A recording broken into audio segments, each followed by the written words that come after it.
Balitang sports naman tayo, kapwa sumikwat ng panalo ang Phoenix Super LPG Fuel Masters at Barangay Ginebra San Miguel para mapanatili ang malinis na record sa PBA Philippine Cup. Para sa kabuuang detalye, narito ang report ni Maria Isabel Reyes. Rise and shine, Maria Isabel!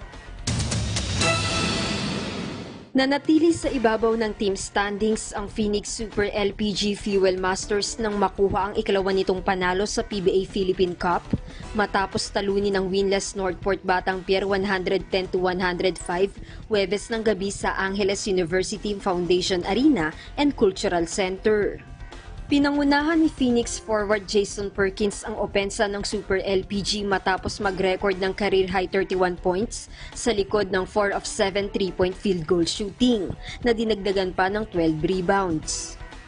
Nagpatuloy rin ang mainit na shooting ni Fuel Masters guard Matthew Wright na nagsumite naman ngayon ng 23 markers, 7 boards at 9 assists.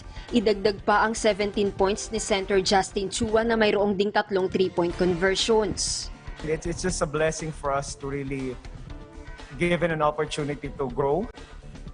We expected that it's gonna be a tough battle. We know that they're gonna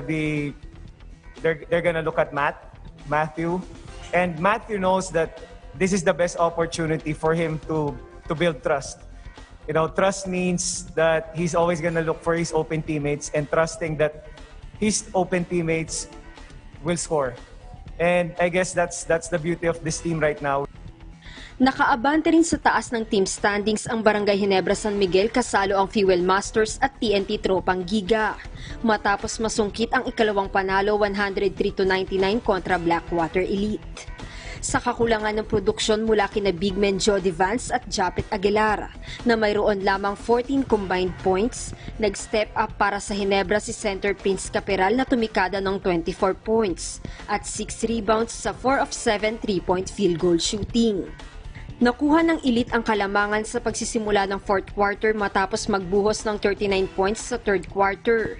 Pero sa pamamagitan ng clutch baskets ni na Ginebra guards Stanley Pringle at Scotty Thompson, nagawa ng Ginebra na maitakas ang dikit na panalo.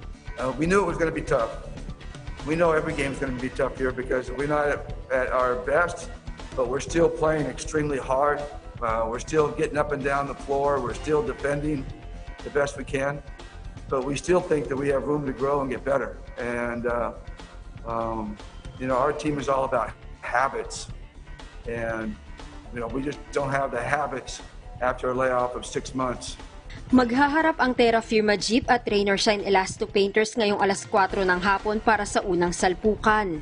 Habang lalaro naman sa ikalawang kartada ang San Miguel Beermen at TNT Tropang Giga alas 6:45 ng hapon. Para sa Rise and Shine Pilipinas, Maria Isabel Reyes.